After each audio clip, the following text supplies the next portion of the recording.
The longer Sil Lim Taos you can do in your horse stance, you don't have the shaking of your legs, or your knees are sore, or you're tight. So these are all things we want to eliminate, so we get to a calm and relaxed state, so your opponent cannot feel anything.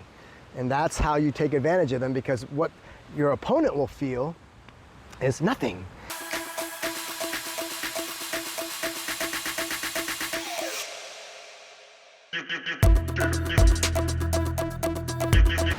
So let's quickly talk about the horse stance. The horse stance, very vital. The horse stance is very vital in Wing Chun. It's probably the #1 issue in my teaching that I like to pass on to my students, because everyone loves to have the fast hands, the sexy hands, the flashy stuff, you know. But in order to get to that, the #1 aspect to focus on is structure, right? So horse stance from the waist below, and torso, torso stance or torso structure from waist up, right? If you can build a good body structure, you could actually have less hand skill sets or hand speed. Hope you're enjoying the content. If you do, please like and subscribe. It'd be very much appreciated. Also, if you're looking for some custom designed Energy Wing Chun t-shirts, please click in the description below. Thank you again, and back to the video. And still be able to hold your own against someone with better hands, faster hands, but bad structure, okay? Because the reason why is the structure controls.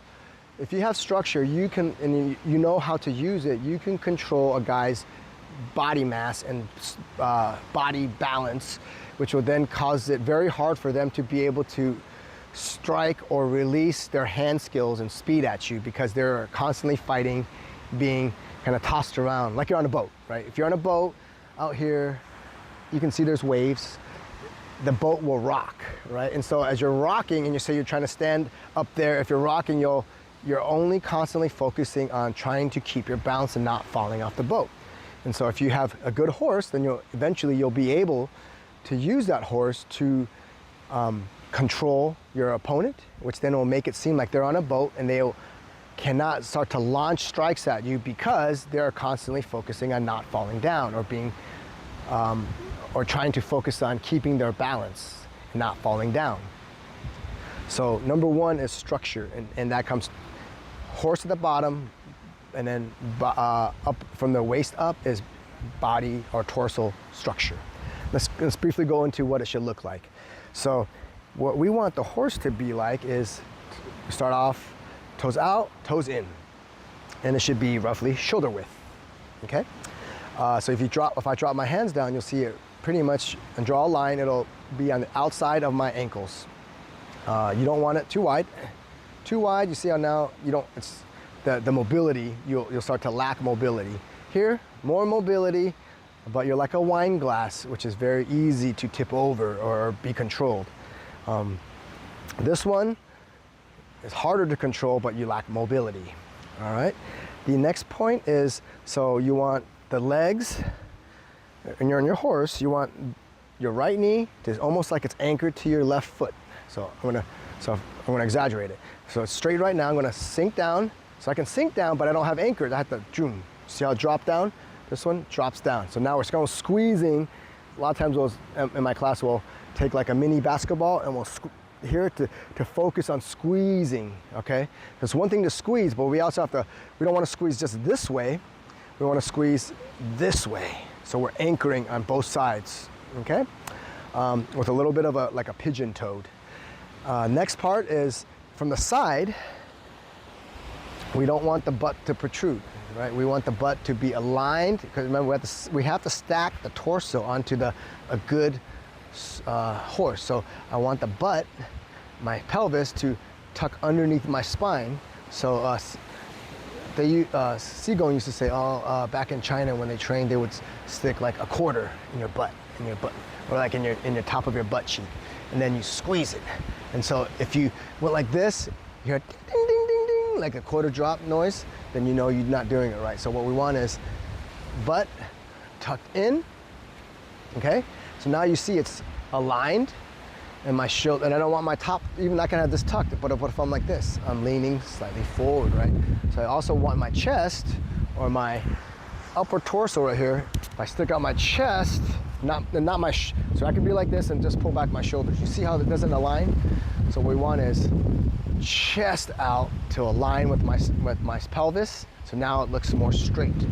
And then I don't want my neck to be like this. I want it to be, again, aligned with my spine. It sits on my pelvis. So that now is proper structure, right? And again, you could have high shoulders. You want those shoulders to be relaxed and just let them drop, okay? And then torso tucked, chest out. So this is pretty good torso structure and horse structure. So those two align, those have to be aligned so you can start to build body structure, right? So without those, then what will happen is you'll be able to easily be pulled. You'll be very reactive because your body structure will break down quickly. So you'll try to make adjustments on the fly. We don't want to make adjustments on the fly. We want to make your opponent make adjustments on the fly. So as they make those adjustments and we're stable and steady, then we'll be able to sense and feel how they're adjusting and hope to find a gap in their adjustment.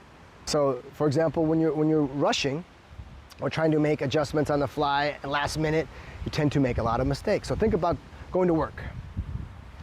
If you wake up late and you rush out the door, most of us probably have been through this. You forget your lunch, you forget your check-in badge, you forget your sweater because it's cold outside. You tend to forget stuff or miss stuff when you're rushing to do things. So what we want to do is not have that type of rushing. From a Wing Chun perspective, we want to be well prepared. So we don't have to ever worry about rushing. If we sit in our horse, stay calm, we want the opponent to be rushing and making mistakes. So that way, when they make mistakes, we can take advantage of it. And so one way to do it is Sil Lim Tao. We want to do a long Sil Lim Tao, if we can. Not every day, but if you can, that'd be great. The more time you spend in Sil Lim Tao, the more your body structure will start to get stronger, and not just stronger, but more relaxed, right? Because the more you do things, the more relaxed you tend to be. So for example, if you were to do splits, so if you can do splits at home, I applaud you because I can't, and it's very painful when you try to. Back when I was in my karate days, I could do it. I was much younger at that time, but if you can do the splits, boom, like Jean-Claude Van Damme, no problem, right? No tension, just so relaxed. Now, for me, I can't do the splits, and most people that can't, as you start to spread your legs out this way, what happens? You start to fight it, and you start to tense, and you start to shake, and at some point, it gets to the point where you can't go any further, and if you try to go further, what you do is you try to push it back in, right? So you don't feel that pain anymore. And so what we're trying to, and those are, when you start to feel that pain and we push back in, that's tension.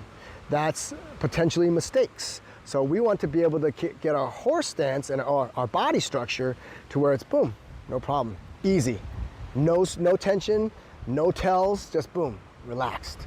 All right, so that's where the longer Sil Lim Taos you can do in your horse stance, you don't have the shaking of your legs or your knees are sore or you're tight. So those are all things we want to eliminate so we get to a calm and relaxed state.